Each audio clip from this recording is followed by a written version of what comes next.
Hi everyone, welcome back to my channel. I'm so excited to be here, especially after such a long break. I took several months off from posting on YouTube, but we're back. It's 2024 and I can't wait. Okay, you need to show yourself. Okay, this is Gumbo. He's our new puppy. He's the new addition to the family, and it's almost impossible to film without him making some background noise. So if you hear anything, that's him. For today, we're going to go over a brand new technique that I'm just trying out for the first time. And I originally came up with the idea because I had been growing a collection of imperfect items over the years from just pieces that I couldn't sell. And so I wanted to find a way to hide those imperfections and be able to reuse them or even sell them.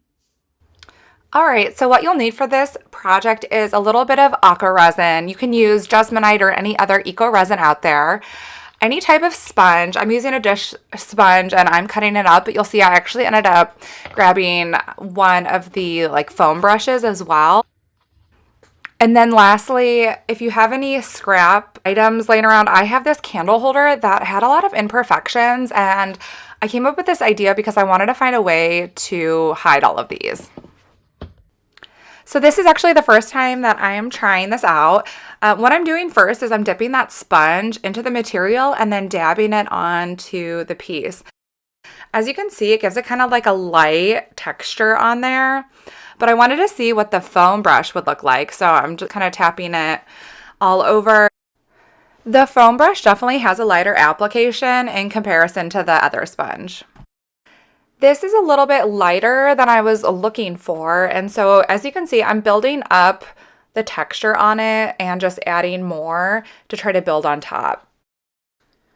This was taking a lot longer than I was hoping for, and if you've worked with any type of eco resin before, whether it's Aqua Resin, Jesmonite, or any other alternative, you'll know that it has a pretty quick curing time and it will already start to harden as you work with it.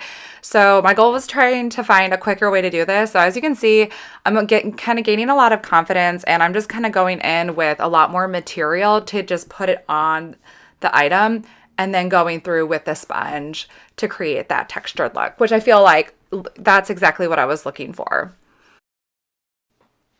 By this point, I am just brushing it on and actually just covering the entire side and then going in with that sponge. And this is the texture I'm looking for, but what's great about this is it's buildable and you can use whatever colors you want. I have like this blush pink that I'm putting on top, but I could see this working really well with like a darker color and a lighter color, or, you know, some cool pops of neon in there as well. This definitely reminds me of the popcorn ceiling we had in our old house that we paid to get removed because we wanted a smoother ceiling. And I feel like this is probably a very similar process that painters would go through to do the ceiling.